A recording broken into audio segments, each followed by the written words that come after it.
So across my timeline, I'm seeing that Angie Stone has passed away. And rest in peace to Angie Stone, and condolences and prayers and sorrows to her family. And what I'm seeing behind her passing is people are sharing all types of content about how she was exposed in the industry. And then she passed away. People got to stop thinking that just because people pass away right after they say something controversial, they have to remember the timeline of things. First of all, people been saying things about the industry for a very long time. People just don't seem to really click into it until the person has passed away. It's kind of weird how that works, right? Or unless they make big noise like how Kendrick is doing. But the music industry is a sick game. It's a sick game, and people been saying it. You ever question and wonder, like, I don't know why. I don't know if everybody has the same questions and wonders as me, but I'd be wondering a question: why are these rich stars who are so valuable still working so damn hard? Like we have Chris Brown, Beyonce, and all the likes who are of high accolade musical levels. Why they gotta work so hard to keep, to maintain the highlights of the industry? I thought, and I could be wrong. I'm absolutely fine with being wrong about some of the facts of the game. But I thought once you make $1 million record or $1 million hit or whatever, you take your money and then you run with it. I thought that, well, it seems that the music industry has been painted as this get rich scheme or get rich solution. But it seems like all the people who are rich in the game never quite get enough money to sit down. So it seems to also be a carrot and horse game for the long run. Because as much as I love Beyonce, why she gotta work so damn hard if she already... Isn't she like a billionaire? Why do billionaires have to work so hard? Or maybe is it just their choice to do so because they're bored in life being billionaires? Because they have everything, they have nothing else to do but work? I just question it because, why? What's the point of doing music if it's not going to be able to afford you to not work? And doing music is work. Like people got to stop thinking that doing music is just a leisure and a luxury. No, it's work. It is work. That's why I quit doing music, because it is a lot of work and I'm not really willing to do that anymore, because it's work on top of a whole bunch of strenuous crap, as we see with the lights of Diddy and them coming out.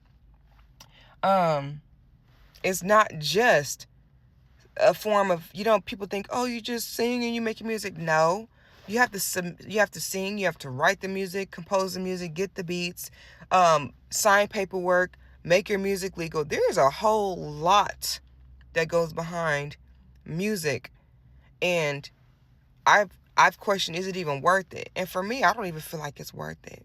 I think 304s have an easier life than musicians. I mean, hey, Kim K versus Beyonce, if we really look at it, Beyonce had to work extremely freaking hard to get what Kim K slept around for. And it's not fair. Like, it has never been a fair game. It is so not fair. Like, a woman like Beyonce should be able to sit down and not have to do no work no more, not have to push out any more her talents, her stories and her successes the way she do. But she do. And that's why we love her so much, because she is one of the, if not the hardest working woman in the game. And she deserves all the accolades, because I know that she has made sacrifices that will always go unspoken. And I'm sure that she's had to go through torturous events to be the artist that she is, to express that and still be sane. Is she even sane? Because a lot of times musicians express themselves musically to hide their insanity. Nobody thinks about that, though. See, I actually did studies on this when I went to college for music. And there's a whole lot behind music and musicians. These musicians are not just robots, and they're not like AI. They go through things and then produce the music for us to enjoy, but we're only getting crumbs of the breads they had to eat to create the music that we have of them. the music that we hear from people being creators is just pieces of their lives, crumbs of their lives. And I know for a fact that musicians go through a whole lot. I feel like most musicians are the most tortured souls on the planet, and I have a lot of empathy for them.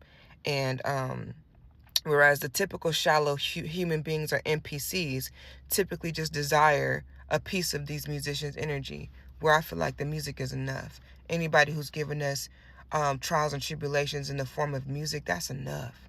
That's enough of a piece of them. People be wanting to devour these musicians and their talents and their energies in such a selfish form. And that's where the music industry demonics come from. Demons come from. You know, you have your forms like Diddy's. You have, and there's more Diddy's in the industry. Diddy's just the most popular demon of them all. He's just the most popular. But these demons come in minuscule forms. They come in the forms of managers. They come in the forms of A&Rs. They come in the forms of record labels. They come in the forms of even artists themselves. So when it comes to the lights and the darkness of being a musician in this music game, there's a spectrum. There's a spectrum of the things that go down in this music game. And that's why I quit music. And then I'm hearing rumors of Drake quitting music. I don't blame him. Because if it's me against the world, I mean, and I feel like I'm a Scorpio, so I do be feeling like it's always me against the world, like Tupac. And who wants to continue battling when you don't have to, especially when you have the money to sit your ass down and live a beautiful private life? Because that's what I'm about. Even though I come to social media, I like social media. But this is what I choose to do, not what I gotta do. TikTok don't pay me. Nobody pays me no never mind, not even a buck to be here. Even though all my haters love to come and visit, I know y'all secretly love me, and it's okay. But a lot of people cannot afford to really show that they really love me, and that's okay. But I take it because I can see through the bull, okay? I can read between the lines. However, the music game is in shambles. I quit music. I just go back to being an onlooker. Because I've been in and out of the music industry. There's a whole lot of high-grade celebrities who know who I am. There's agencies who know who I am, but they know that I dare not intermingle because I don't like the industry. Like Kendrick said, fuck the industry and their mama. The industry it's just another job field, y'all. That's how I always looked at it. It's just another job field. You don't have to do that damn job. No music artist has to do music. No, you know what I'm saying? Like, it's an urge as an artist. Like, when you're a born artist, you are urged to create. And creating is a passion of artists. But, like, at the end of the day, they don't really got to. Because any artist that can conquer music and make money, then that can do anything. They can do anything. Beyonce ain't got to do no music if she don't want to. But this is why I also question the power of the money, because is the money that she's making, if she's making that much music that alludes to be true, then I can see, because that money be a drug. The money is the most heaviest drug. People don't be talking about that. People be talking. The money is the heaviest drug of any game. The 304 game, the music game, the 16 game, the police game. Money is the heaviest drug that any person can take. That's why it proves you to be a stronger person, a stronger soul on this planet to survive without. But who really gonna go without? You got people out here doing the craziest, most heinous situations just for the love of money. It's pathetic. It's weak. And is it just simply human? Is it just a human flaw of us to do things for money? To crave that money so bad that we do the most illicit forms of things to get it, including making music that sells our lives and stories and souls, that leads us down darker paths that a lot of men fight without money, as far as the energies of pedophilia and necromancy and necrophilia. That's supposedly the latest rumor that I heard about Diddy. Now, I'm not going to believe everything I heard about Diddy, but I know some things definitely stand true. But the necrophilia one, I don't know. I don't even know if I really want to know. But it becomes too much, because guess what? Right now on the internet, all the people who are coming up on views are eating off of the souls and lives and stories and rumors and lies of musicians. It's a lot. I'm overwhelmed already. I'm sure y'all didn't even get to the end of this video, so I'm gonna just post it anyway, because what? Who can resonate with this? Can anybody feel me on this? Do y'all understand? Like, where do we go from here? Mm.